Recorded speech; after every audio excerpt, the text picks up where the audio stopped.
Vandaag vieren wij Pasen. Christus is de weg is gegaan van het kruis. Is het kruis. Dat is Goede Vrijdag. En na 3 dagen is hij weer opgestaan uit de dood. Dat is Pasen. En iedereen weet, net als ik, dat wanneer wij iets vieren, dat het een jaar in jaar uit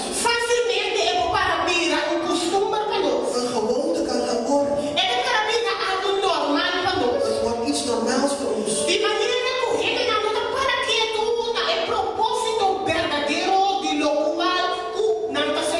Zodat mensen niet stilstaan bij het echte doel van hetgene wat ze vieren.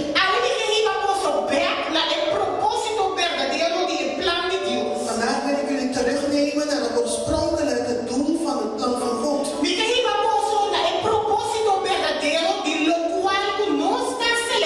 wil jullie brengen naar de echte oorsprong van hetgene wat wij vieren. En vandaag wil ik praten over jou. Jij en het koninkrijk van God. Jij en het koninkrijk van de hemel. Elk persoon individueel. Iedereen persoonlijk. En de vraag is, hoe sta je hiervoor? Dus jij en het koninkrijk van God. En hoe sta jij ervoor?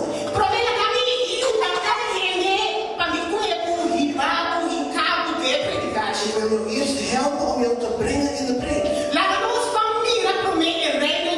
Laten we eerst gaan kijken naar het koninkrijk van God. Laten we dit voorstellen. Zien we het koninkrijk van God? Zien we het als een hoog iets? Als een wonderbaarlijk iets? Als een hemels iets? In het koninkrijk zien wij de Heilige, de Almachtige God. We zien hem zitten in zijn koninkrijk als koning. Dus we zien dat alles in het koninkrijk om hen heen draait. Samen met hem zien we Jezus Christus. En we zien de Heilige Geest. En samen vormen zij het koninkrijk. Samen hebben zij de autoriteit over het koninkrijk. De Heilige Vader heeft zijn autoriteit als vader. Jezus Christus heeft zijn autoriteit als zoon. En de Heilige Geest heeft zijn autoriteit als geest. In het koninkrijk zien we dat het gaat om een samenwerking, een gemeenschap. We zien een pure gemeenschap. We zien een heilige gemeenschap. En we zien ook een gemeenschap die vrij is van zonde. En in het koninkrijk zien we dat het een gemeenschap is van gehoorzaamheid. Alles wat daar wordt gedaan, alles wat daar gebeurt, gebeurt alleen maar door de wil van de Vader. Ziet iedereen er voor zich? Wat zien we nog meer in het koninkrijk?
Maar hij heeft het koninkrijk ook voorbestemd voor zichzelf.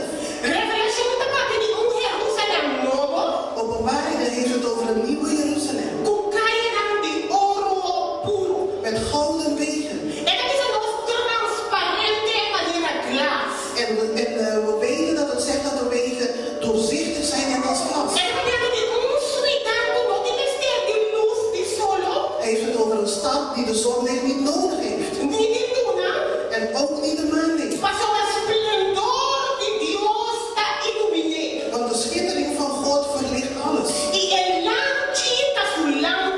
En het lamp is zijn lamp. Hij heeft het over een plek waar God bij de mens kan wonen. Dus als we kijken naar het nieuwe Jeruzalem.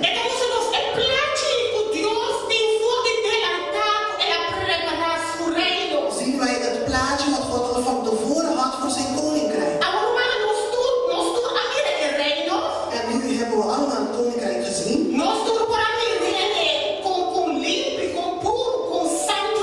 hebben ook allemaal kunnen zien hoe schoon, hoe puur en reinheid is.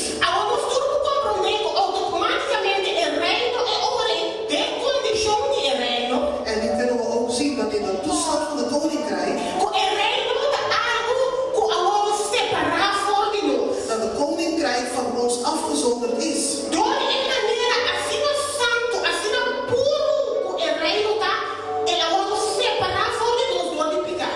de heiligheid en de reinheid van het koninkrijk is dit van ons afgezonderd door de zonde.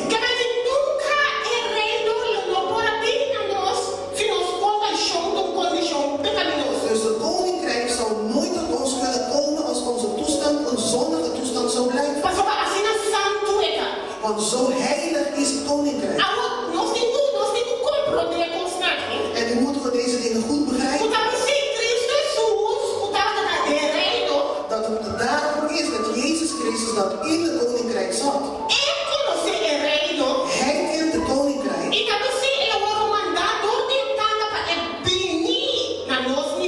En daarom is hij door de Vader gestuurd om tot ons niveau te komen. Zodat hij ons kan leren over het koninkrijk. Zodat hij de koninkrijk van de hemel aan ons kan laten zien.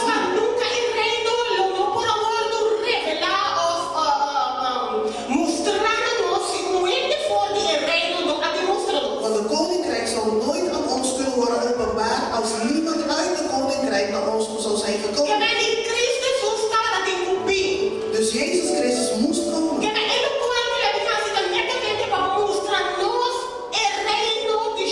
En datgene wat hij is komen doen, is ons laten zien hoe de koninkrijk van de hemel is. Want hij kent de koninkrijk. Hij die het koninkrijk heeft ervaren, is gekomen in de zondige wereld, zodat hij ons de wil van de Vader kan laten zien.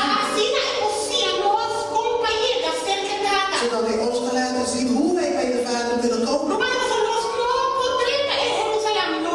Want wij kunnen de nieuwe Jeruzalem niet binnengaan.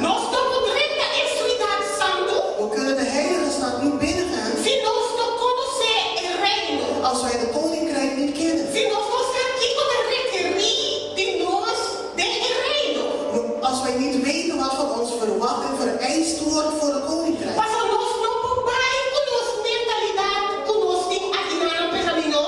Want we kunnen daar niet heen gaan met onze zondige gedachtegang. En denken dat wij in het koninkrijk kunnen gaan wonen. Want als we kijken naar het koninkrijk zien wij dat alles rein is. Dan zien we dat alles heilig is. En we zien ook dat er gehoorzaamheid heerst. Dat getrouwheid heerst. Dus Jezus Christus is gekomen. Gebaseerd op de liefde werd hij gezonden door de Vader.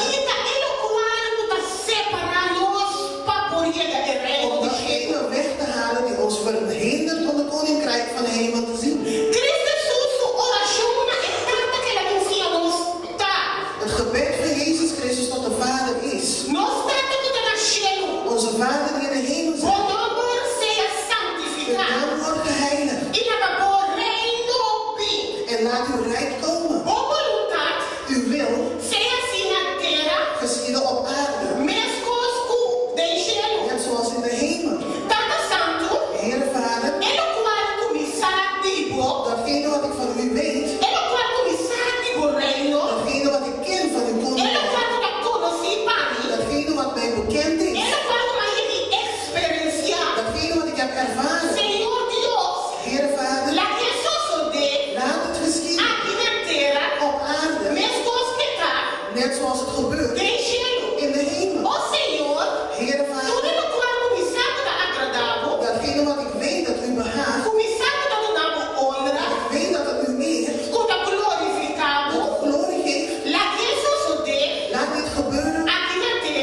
als in de hemel.